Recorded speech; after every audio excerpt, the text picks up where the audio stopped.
Hi true crime addicts, my name is Morgana Rose and welcome to my channel. Today's case is going to be about a girl named Bianca Devins. She was a 17-year-old girl that lived in upstate New York, and she was murdered by a friend of hers that she had initially met on social media on Instagram. Today's case hits close to home, literally. I spent the first 22 years of my life living in that area where this tragic murder occurred, and actually I was just there a week before it happened. I had just gotten back home to Texas when I heard about it, and the news spread. It did not take long for this to spread around and make national news. And I was just shocked with sadness when I heard about this murder. I'm the daughter of two teenage girls, and social media is and has been a part of their lives for a very long time, and I'm always teaching them about the safety and about predators and how people on there aren't always who they seem, and you can't trust anyone that you meet on there because you don't know who they really are in real life. And I've been having those talks with my daughters for a really long time, and staying on top of them, on top of all the social media, because it's constantly changing. They're constantly finding a new way to chat with each other, message each other, and I had to fumble my way through it all, because as soon as I would hear about one thing and get kind of good at it and understand what it means, they've already moved on to the next big thing, because teenagers are fickle. They're constantly changing, figuring out what the most current thing, new in thing is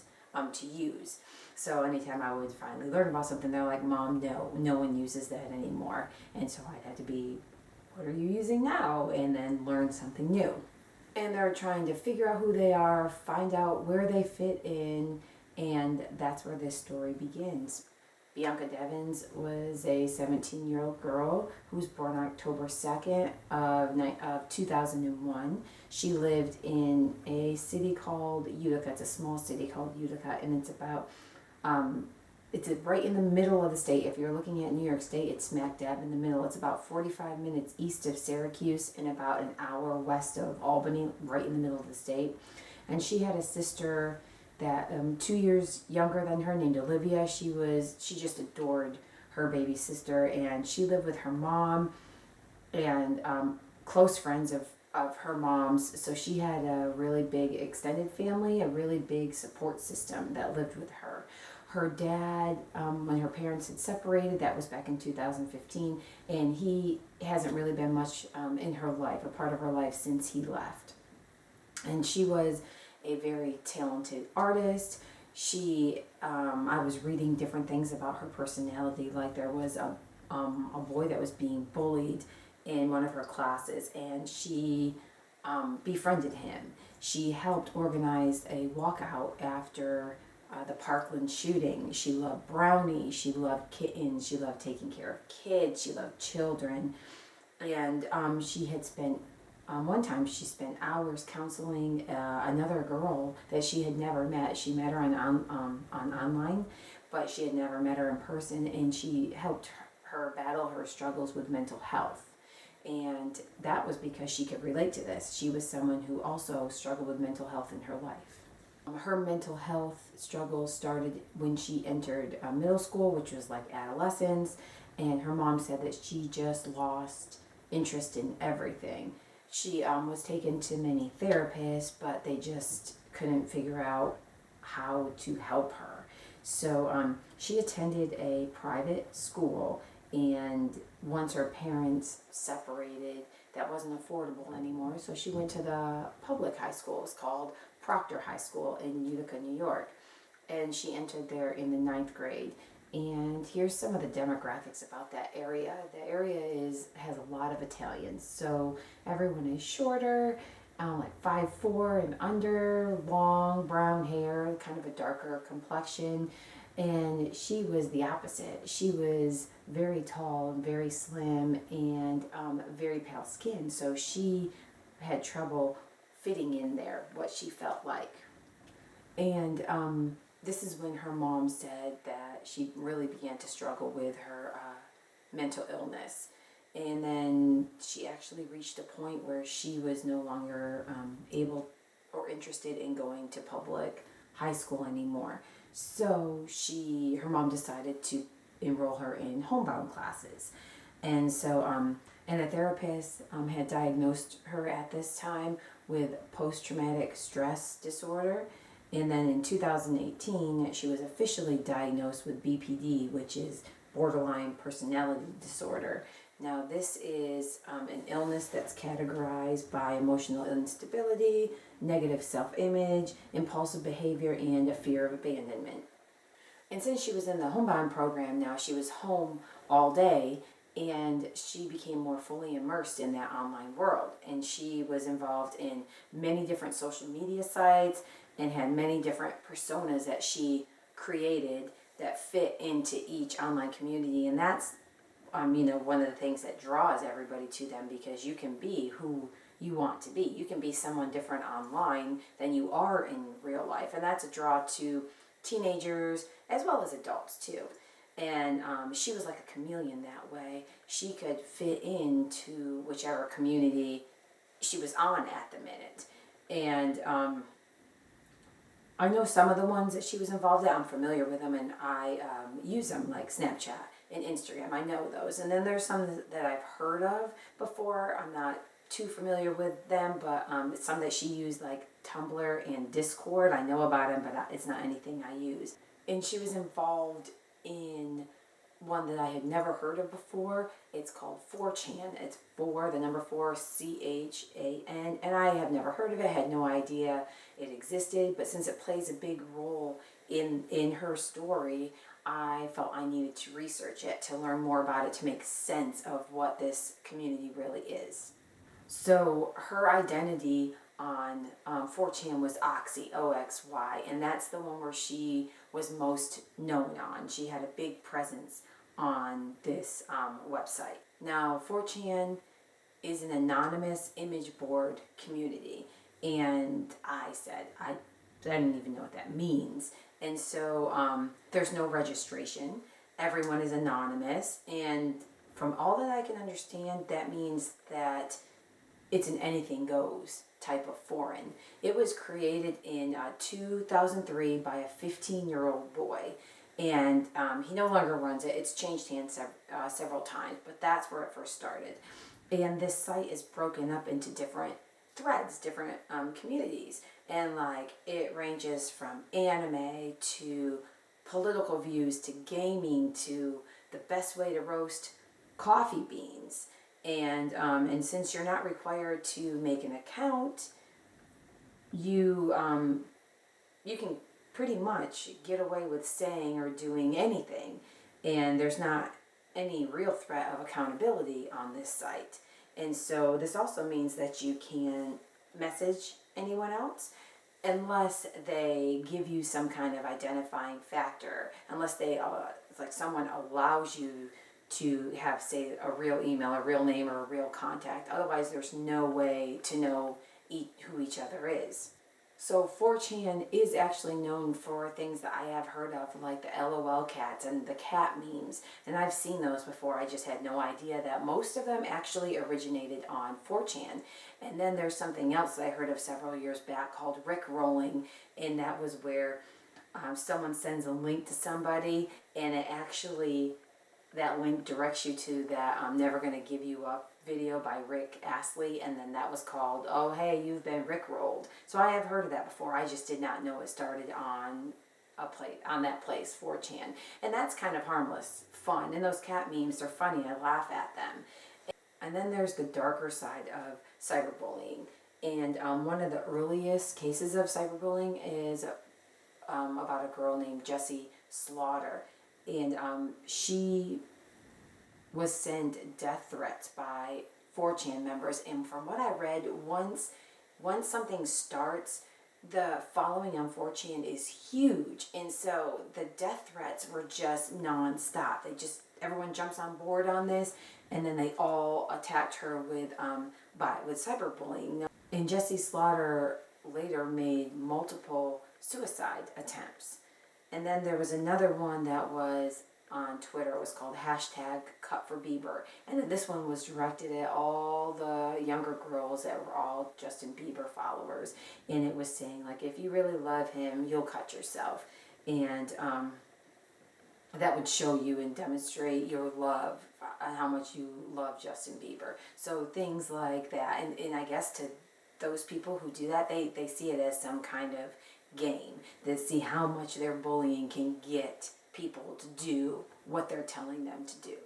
And there is a community, a thread on there called POL, P-O-L, and it stands for Politically Incorrect. And that's a place where people supposed to discuss political views in the news, but it really quickly turns into something with racism and misogynistic slurs. And it's supposed to be the spot where people can discuss that and to keep it off of the 4chan's main site. However, a friend that Bianca Devins met in 2016 on Discord, which is another like a chat place, a message board, it said that this R9K thread is a place where a bunch of loner type people hang out and talk about being depressed and why they're depressed, and it's predominantly male. So when a girl joins on, her following becomes huge. And these girls tend to share the same, very similar characteristics. They're white, they're slim, they like anime, they have a fondness for Japanese-inspired fashion, and they're frequently referred to as e-girls, which describes like an emo anime aesthetic. But when it's being used on there, it's considered actually derogatory. A lot of girls get roped into this very young. They're about 13 and 14 years old, and they are struggling to fit in their real life. And so they join these communities, and all of a sudden they're getting all kinds of attention. But it's hard for them to get out. Once they're in, it's really hard for them to leave. And because there's a term that's used by the men or boys in this group, they're called orbiters. And these orbiters, they worship young girls.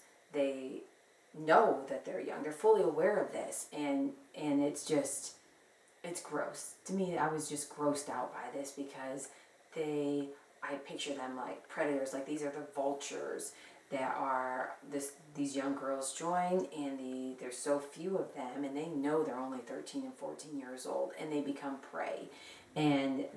But they worship them, so they make them feel wanted. They send them gifts. They idolize them. Sometimes they send them money. Drugs they can send them. And but it's not for nothing. They usually expect something in return, and that's usually nude photos at the very least. Now, if the girl does anything to change the orbiter's perception of her, those orbiters will, they can threaten to release those nude photos, or they can show up at their house unannounced. And so that fear keeps these girls afraid to leave. It keeps them roped in. Bianca was well known for engaging in conversations with these orbiters, and she didn't want to just ignore them. And she actually met one on the social media board and of 4chan, and she ran away to Long Island in August of 2017 when she was just 15 years old, and that's where he lived, was Long Island. And her mom tracked her phone activity and hired a private investigator to find her. And when Bianca found out that she was found, she attempted to run in front of a car, and then she was institutionalized in a mental health facility for 5 days. And their relationship, her and this guy, was completely toxic. It was unhealthy. She broke up with him, but she also ran away at least 3 times to go be with him.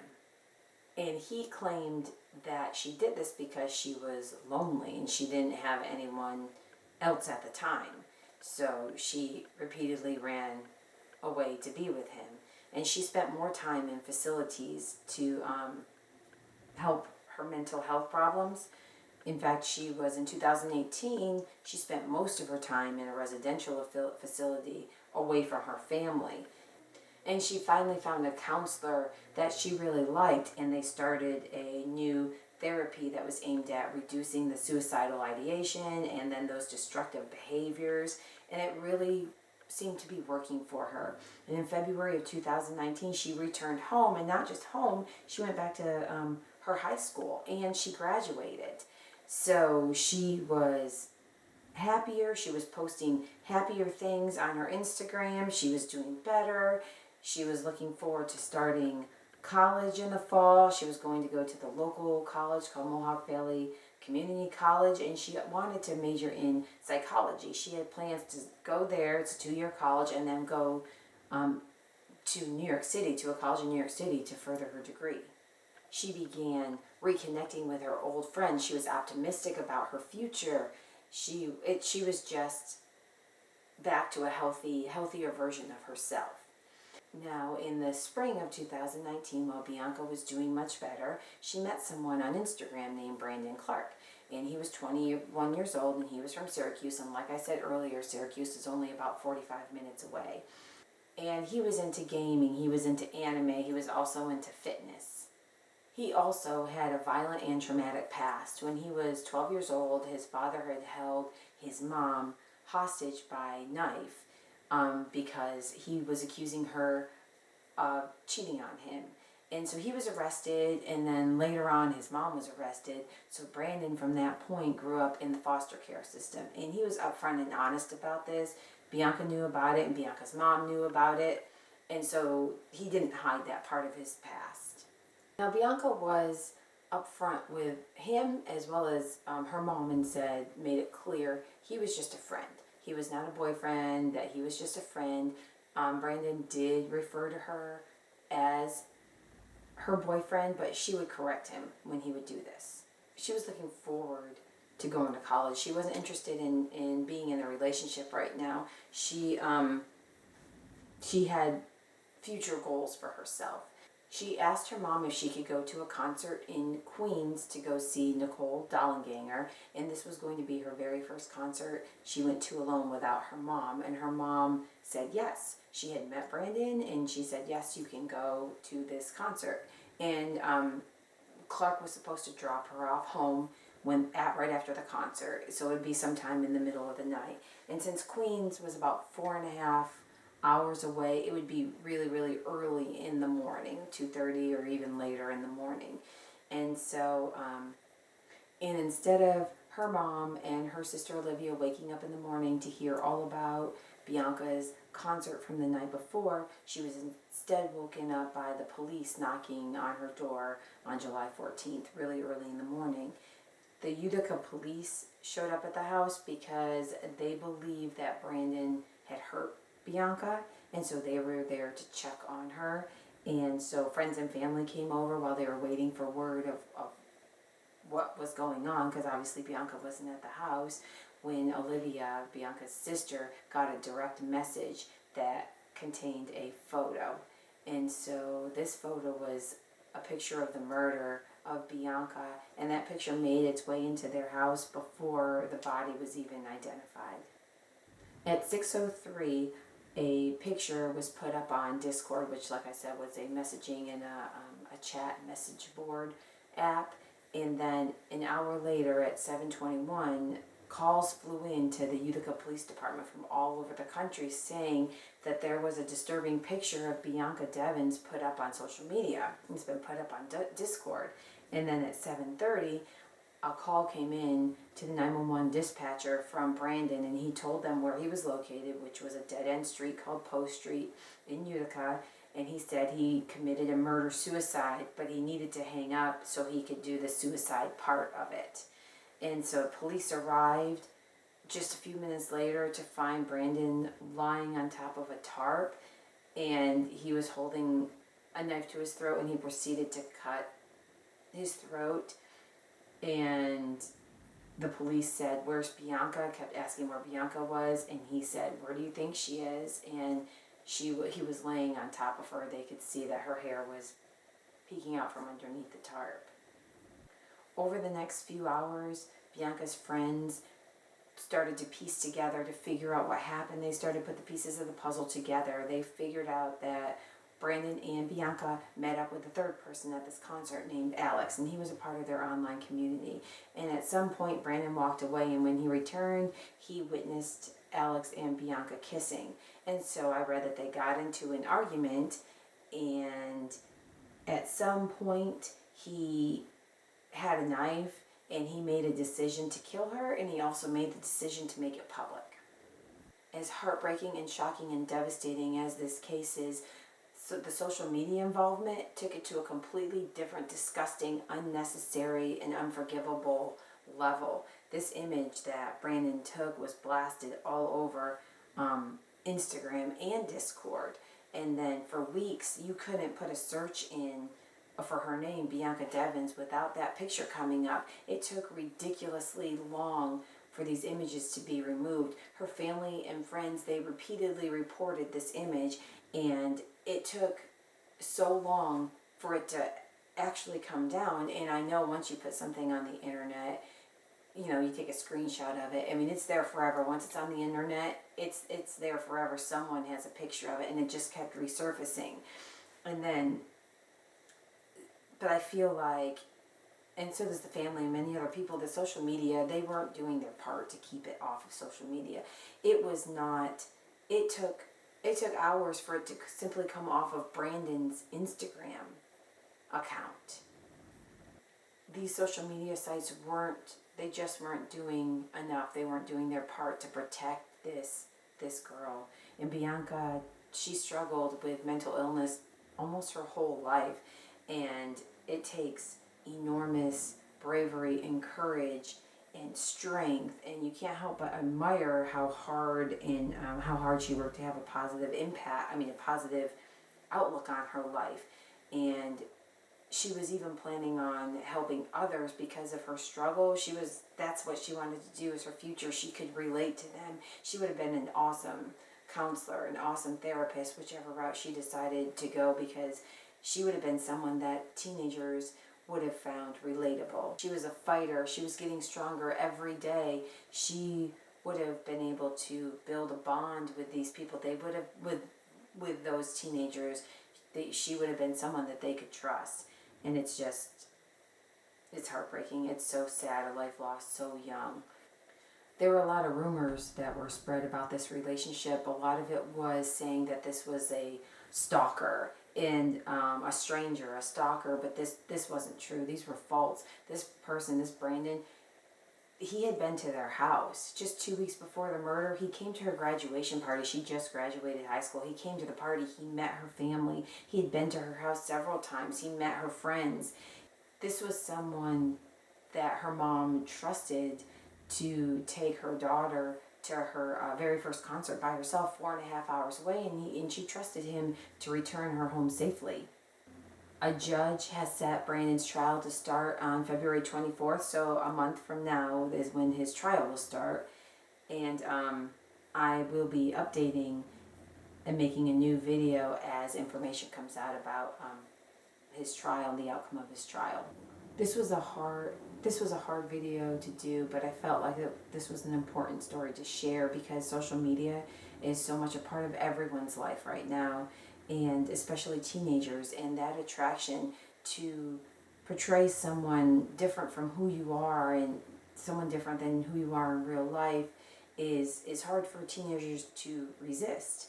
I know this was originally portrayed as a social media murder case, and it's true, they did meet on social media, they met on Instagram, but that's just how kids meet these days. That's how teenagers meet these days, and to me, it's really no different than one of your kids going off to college and you're meeting tons of new people that you don't know what their background is, and they're at college brand new, and they can come off as someone different from who they are and who they were before they came to college. I feel like it's the same thing. And people meet new people all the time, and you just have to trust your instincts to figure out if this was a good person or if this was a dangerous person. And Bianca's family, they've met Brandon several times, and it didn't occur to them that he would be a bad person. And there was no warning bells that went off that he wasn't a nice guy. The only indication that he would have the potential to commit murder that I could come up with was that his father accusing his mother of cheating on him, and so he held her at knife point, threatening to kill her, and he did go to jail for that. And mental illness, we know, runs in families. So that could have been a small warning bell that maybe he was could possibly be battling a mental illness. I don't know. She was also battling a mental illness, and do we judge someone based on what their parents did? That wasn't his fault. So even though it could have been a warning sign, I don't know that it was a very valid one. Some might argue that that was evidence enough for Bianca to stay away from him, but knowing what we know about her and her personality and her history, I don't know that just because someone had a mental illness, she would just close the door to that person and not give them a chance. So what are your thoughts about this? Do you think that was his history was enough that she should have just stayed away from him? I mean, do you think that could have prevented the murder from happening? Do you think that even if her mom did get a bad feeling about him, do you really think that she would have listened to her mom? She wasn't listening to her before, and she would run away. Do you think that maybe that time would have been different because she was in a better place mental health wise in her life? I don't know. Do you think Bianca would have listened to her mom? Do you think that if her mom did get any warning bells and said, no, you can't go to the concert, would Bianca realistically have listened, knowing her past, knowing she's already run away before? I feel like if her mom would have told her no, she would have gone to that concert anyway, especially since she knew she was meeting up with that third person, Alex, there. This is such a tragic end to a young girl's life that was just beginning to start. She was in a better place. She was looking forward to her future. She had a fresh outlook on life. So I'm looking forward to that trial on February 24th to see what that brings. Thank you all for watching, and if you haven't already, please subscribe and don't forget to hit the bell so you're the first to know when I post a new video. And if you like the video, please press like and feel free to comment below on your thoughts on this video. And if you have any cases you'd like me to cover, feel free to comment below or you can email me. Until next time, stay sweet, stay kind, and stay safe. Bye, y'all.